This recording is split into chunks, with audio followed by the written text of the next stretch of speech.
So let's continue to explore how knowledge is represented and organized in our memories. There are a number of concepts, clustering and conceptual hierarchies, for example, are an important part of our organized memory.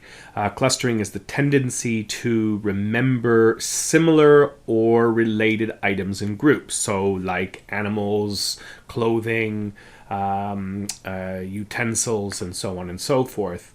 Conceptual hierarchies are multi-level classification systems based on common properties among them, and we'll look at those as we look at some of the examples in the next slides. Schemas are organized clusters of knowledge about a particular object or event abstracted from previous experiences. So an example of that is the example from your textbook with regards to remembering items in a professor's office, and we'll look at that particular schema as well. A script is a particular type of schema, organizing what a person knows about common activities. So for example, what you know about going to a restaurant. Research shows that people are more likely to remember things that are consistent within their schemas than things that are not. And the reverse is also true. People sometimes exhibit better recall if information really clashes with a schema. So if there is something you need to remember that's outside of a particular schema, then that's something you will remember more than the items within your schema. Semantic network consists of nodes representing concepts and joined together by pathways that link related concepts. And this explains why thinking of butter makes bread easier to remember. Connectionist or parallel distributed processing models assume that cognitive processes depend on patterns of activation and highly interconnected conceptual frameworks that resemble neural networks. And this model of memory uses the inspiration, the way neurons appear to handle information through connections. And according to this model, specific memories correspond to specific patterns of activation in these networks. So conceptual hierarchies in long-term memory are connected as some types of information can be organized into multi-level hierarchical concepts like the ones shown here, where you've got minerals that are divided into metals and stones, and then metals are divided in our minds into rare, common alloys, and the stones are divided by precious or masonry. And so then you get to be able to have the sub-ideas and categorize these hierarchies so that you can remember objects more when they are organized into a conceptual hierarchy. A schema, as we discussed, is an organized cluster of knowledge from a particular object or event abstracted from your previous experience with an object or an event. So for an example, university students have schemas for what professors' offices are like. And when Brewer and Trians in '81 tested the recall of 30 subjects who had briefly visited the office shown in this photo, most students recalled the desks and the chairs, but few recalled the wine bottle and the picnic baskets, which of course aren't part of a typical office schema. Moreover, 9 subjects in this particular study falsely recalled that the office contained books. Perhaps you've made the simple mistake as well. The result of other studies suggests that people are more likely to remember things that are consistent with their schemas than things that are not. Another kind of way that we organize our long-term memory is through a semantic network. Much of the organization of long-term memory depends on networks and associations among concepts. In this highly simplified depiction of a fragment of a semantic network, the shorter the line linking any two concepts, the stronger the association between them. And the coloration of the concept boxes represents activation of concepts. So this is how the network might look just after a person hears a fire engine firing off this network association of representations. So what about retrieval? How do we get information out of memory? The way we do this is by using cues that aid retrieval, and that's really one of the ways we can do this. The tip of the tongue phenomenon shows that recall is often guided by partial information about a word, retrieval cues. There really is this idea of having a knowledge that you know something but not quite able to access it. Memories can also be reinstated by context cues. So, for example, it's easier to recall a long forgotten event if you return after a number of years to the place where you used to live where that event occurred. Or occurred during the time frame where you lived somewhere where that event occurred. Memories are reconstructions of the past, and they may not be entirely accurate. And actually, research shows that reconstructions can be influenced by our new information that we receive since the time something happened. And this is the misinformation effect. A researcher called Elizabeth Loftus has shown that eyewitness testimony can be influenced by information that is presented to a witness. So, for example, she showed a video of two cars in an accident and asked some people how fast the cars were going when they hit each other, and asked others how fast the cars were going when they smashed into each other. A week later, when asked if there was any broken glass in the video, the smashed into group said yes, and the hit group said no. This misinformation effect is explained in part by the unreliability of source monitoring, and that's the process of making attributions about the origins of our memories. People make decisions at the time of retrieval about where their memory is coming from. So did I read it that something, or did I think about it on my own? And something called cryptomnesia is an inadvertent plagiarism that occurs when you think you came up with it, but you were really exposed to it earlier. Reality monitoring is a type of source monitoring that involves determining whether memories are based on actual events or external sources, or your imagination, your internal sources. So, for example, thinking you were kidnapped by aliens is a possible error in reality monitoring. Destination memory is recalling to whom you told what, and it's seen as more difficult than source monitoring, as we are self-focused when giving information and often pay less attention to those who we are talking to. Let's explore forgetting. To study forgetting empirically, psychologists must measure it precisely. To measure forgetting, we must measure memory. Retention refers to the production of material remembered or retained. There are three types of tasks are used to measure retention. Recall, which involves requiring subjects to reproduce information on their own without any cues.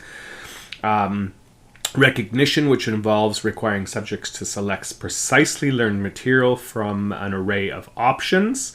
Or relearning, which involves requiring subjects to relearn precisely learned information to see how much less time or effort it takes them to do so. In terms of studies using retention in the late 1800s, Hermann Ebbinghaus, by using himself as a subject, found that retention and forgetting occur over time, and plotted his data on the famous forgetting curve depicted in the next slide. Research suggests that this curve is unusually steep, probably due to the fact that Ebbinghaus was using nonsense syllables that are difficult to encode semantically. So let's look at Ebbinghaus's forgetting curve of nonsense syllables, and from this experiment on himself, he concluded that forgetting is extremely rapid immediately after the original learning, and then levels off. Although his generalization kind of remains true, subsequent research has shown that forgetting curves for nonsense syllables are a bit unusually steep. So that's what we learn. And then recognition versus recall in the measurement of retention. In 1922, Law had participants memorize lists of nonsense syllables and then measured their retention with either recognition tests or a recall test at various intervals up to 2 days. And you can see that the forgetting curve for the recall test was quite steep, whereas the recognition test yielded much higher estimates of subjects' retention. So why do we forget? Research indicates that forgetting may be related to encoding, storage, and retrieval processes, and much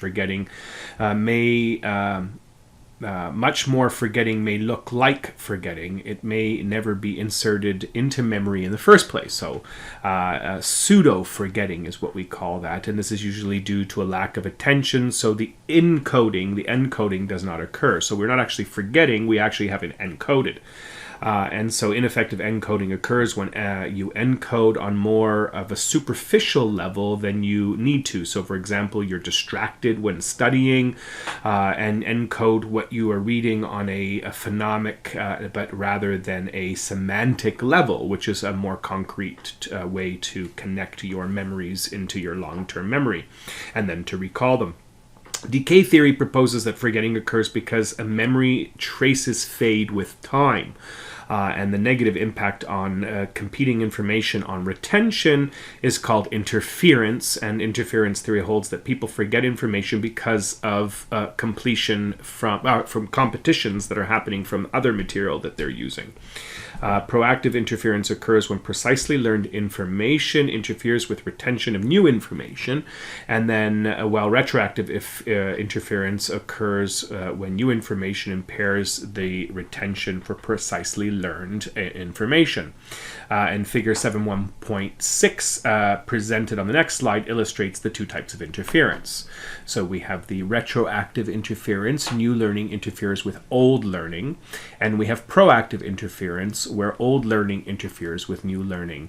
And you can see this backward effect reducing recall, which is from previously learned material. So let's explore retrieval failure in memory.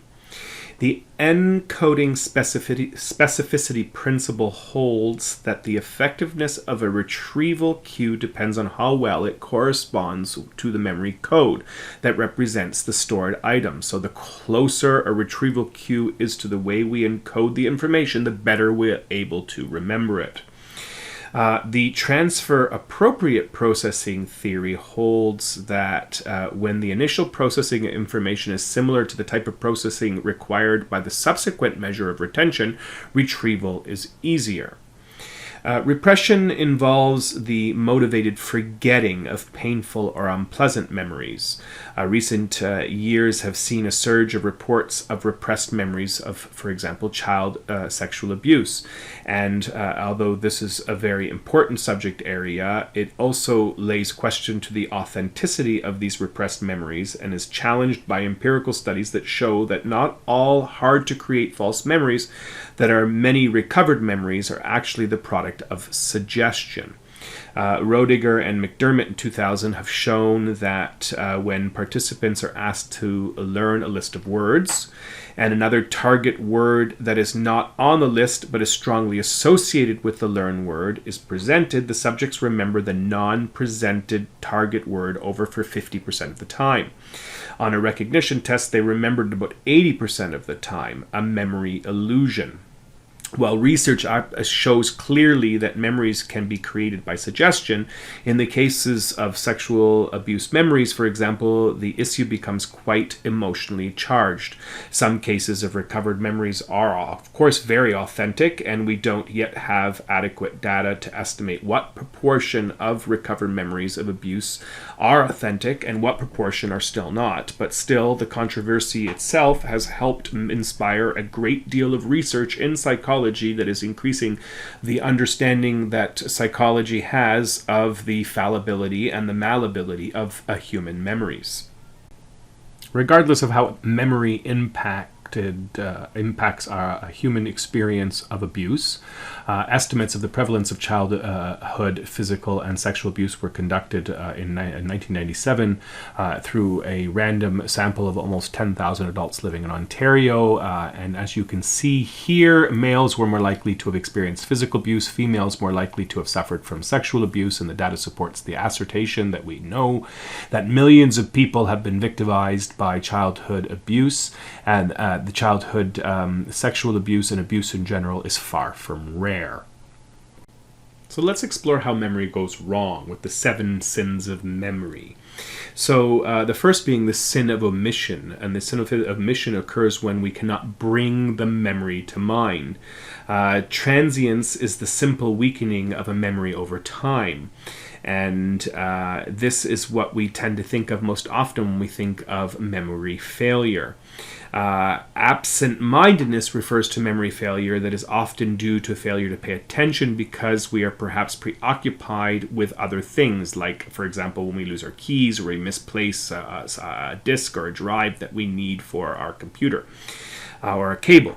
Blocking is often a temporary problem that occurs when we fail to retrieve an item of information such as someone's name that we may have just met. And of course, this is similar to what we have referred to as this sort of tip of the tongue phenomenon where we know we have the information, but we just can't seem to recall it. Now, the sins of commission involve distorted or unwanted recollections, and this is with misattributions, we assign memory to wrong source, such as the example we gave above about this week's exam in psychology, or was it in sociology. So in the sin of suggestibility, our memory is distorted because of, for example, misleading questions. The sin of bias refers to inaccuracy due to the effect of our current knowledge and our reconstruction of our past ideas. And finally, the sin of persistence involves unwanted memories or recollections that you cannot forget and memories that tend to come back and haunt you. So what about the physiology of memory? From a biochemical perspective, memory appears to be related to alterations in synaptic transition at specific sites. Durable changes in synaptic transition and the transmission in the brain may be the building blocks of our memories. Other research shows that learning causes hormonal changes, which may modulate activity in a variety of neurotransmitter systems. And that protein synthesis has also been shown to be necessary for memory formation. So if you give drugs that interfere with protein synthesis, memory is impaired, at least in chicks and rats. From a neural perspective, memories appear to depend on localized neural circuits in the brain. And these circuits are reusable pathways in the brain that may be specific for specific memories. And research indicates that a long-term potentiation occurs with learning, and long-term potentiation is a long-lasting increase in neural excitability that at a synapse along a specific neural pathway, and this supports the idea that memory traces constant of specific neural circuits. The anatomy of memory is complex. And the brain structures have been shown to be important in memory, and figure 7.19 on the next slide illustrates the brain structures that are involved in memory, while the following slide after that, figure 7.20, illustrates the 2 types of amnesia, retrograde for prior events and anterograde for subsequent events. Consolidation is the hypothetical process involving a gradual conversion of information into what we call durable memory codes stored in our long-term memory. So as you can see here, the hippocampus is very involved in the memory, and the adjacent areas in the brain are thought to play a especially central role in memory. The hippocampus appears to be responsible for initial consolidation of memories, which are then stored in diverse and widely distributed areas of the cortex. And in terms of figure 7.19, in retrograde amnesia, memory for events that occurred prior to the onset of amnesia is lost, and in anterograde amnesia, memory for events that occur subsequent to the onset of amnesia suffers. In terms of symptoms and types of memories, implicit memory involves incidental, unintentional remembering, whereas explicit memory involves the intentional recall. Many theorists argue that implicit and explicit memory rely on different encoding and retrieval processes, while others argue that they are just handled by independent memory systems. Procedural, which is memory for action, skills, operations, and condition responses, and declarative, which is memory for factual information. It's suspected that the declarative memory system handles explicit memory and procedural implicit memory. Declarative memory can be divided into memory for personal facts, like episodic, and memory for general facts, which is semantic. And retrospective memory is memory of past events, whereas prospective memory is remembering to do things that are happening in the future. So how do we improve everyday memory? The ways we can improve everyday memory is to engage in adequate rehearsal. Use the information when you are taking it in and rehearse it so that it gets stored into your long-term memory in a meaningful way. You can actually distribute, practice, and minimize interference in your memory. Engage in deep processing and transfer appropriate processing so that you make meanings and connections that are meaningful to you. Organize your information. Those are important too. Use verbal mnemonics and use visual mnemonics, and these can help as well with how you improve your everyday memory. Your textbook provides you with a variety of ways that you can explore these improving strategies for your memory. The videos and content that I've uploaded also describes each one of these areas of improving memory, and the entire memory chapter is a chapter that is connected to a number of themes in terms of how the brain works and how we experience sensation and process that information into our short-term and long-term memory storage systems.